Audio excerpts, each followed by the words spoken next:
네, 안녕하세요. 여러분들 반갑습니다. 금융과 에너지 업종을 누구보다 쉽게 알려주는 대의원 멘토 권혁철입니다. 오늘 알아볼 기업은 DS 단석인데요. 이 DS 단석은 여러분들도 아시다시피 친환경 산업인 리사이클 관련 기업이죠. 오늘 말씀드릴 내용은 이틀 전에 정정이 내용이 나온 매출액 부분에 대해서 말씀을 드리려고 하는데요. 같이 한번 확인해 보면서 천천히 얘기 나눠보도록 할게요. 그럼 DS 단석 바로 보도록 하겠습니다. DS 단석은 여러분들도 아시다시피 친환경 산업인 바이오 에너지, 배터리 리사이클, 플라스틱 리사이클 세계 사업으로 운영이 되고 있는 기업이죠. 영업이익 발표를 보시면은 이거는 단위가 1,000원 단위입니다.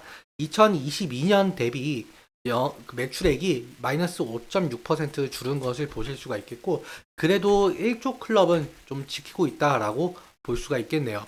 그리고 영업이익 같은 경우는 3% 증가한 것을 보실 수가 있고, 당기순이익은 44.1% 증가한 것을 볼 수가 있습니다. 이는 전기 대비 외환 관련 환차손 감소로 밝혀지고 있는데 하나하나씩 살펴보도록 할게요.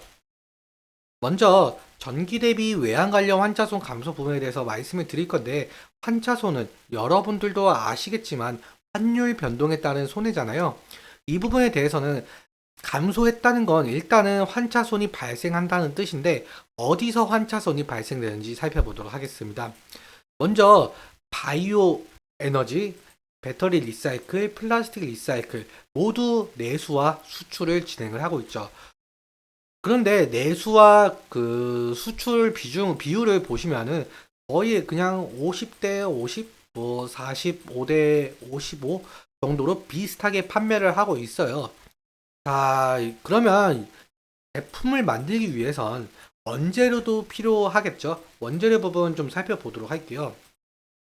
여기 원재료 수입원을 보시면은 바이오 에너지 부분이 압도적으로 높은 것을 볼 수가 있어요. 이는 바이오 에너지인 원재료 중 하나가 그 회수유 중에서 팜유라고 있거든요. 이 팜유는 기름야자, 열매의 과육을 쪄서 압축하고 그리고 체유하는 식물성 유지거든요. 이게 아프리카가 원산지고 주로 열대 지방에서 재배가 되고 있죠. 그래서 100% 수입을 해올 수밖에 없습니다. 그러면은 여기서 수입을 해오려면 결국엔 달러가 필요한 건 당연한데, 이게 2022년에는 환율이 1,100원대에서 1,400원대로 급격한 변동성을 보여줬었죠. 예를 들어서 1,300원대에 팜유를 수입을 해왔는데 1,200원대에 바이오 에너지를 판매하면 손해가 나겠죠. 여기서 발생하는 환차손이 2022년도에 발생을 했는데 2023년도에는 2022년도보다는 그나마 변동성이 적어서 이 부분에 대해서 감소했다라는 것이겠죠. 여기에 대해서 자세한 건 사업 보고서에서 나오고 있는데 같이 한번 읽어보도록 할게요. DS 단석은 3년 동안 평균 매출의 50%가 외화 매출이고 평균 매입액의 55%가 외화 수입이라고 밝혀지고 있죠. 그리고 뭐 어느 정도 환해지가 이루어지고는 있었죠. 그런데 외화 수금은 현금으로 1개월 내에 이루어지고 있고, 수입 결제는 유산스.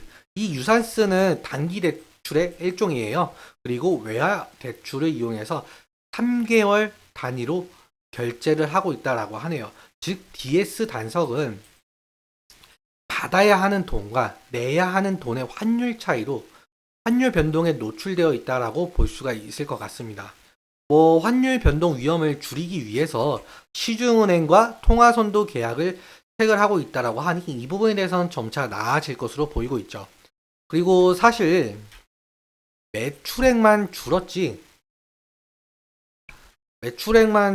지금 단기 순이익과 영업이익은 늘어난 것을 볼 수가 있고, 실제로 환차손이 감소된 것을 보았으니 앞으로 이것은 좀 지켜봐야 하는 부분인 것 같습니다. 그리고 영업이익률이 7% 정도 달하고 있는데 2022년 대비 어느 정도 올라온 것을 확인할 수가 있죠. 그러면 차트 한번 살펴보도록 할게요. 제가 며칠 전 영상에서 22일에 보호재수가 풀려서 59만 주가량 풀릴 가능성이 있으니 좀 지켜보시라고 말씀을 드렸던 게 기억이 나는데요. 이게 오늘 상승 마감을 했지만 2% 정도 결국 오늘도 신저가를 찍었어요.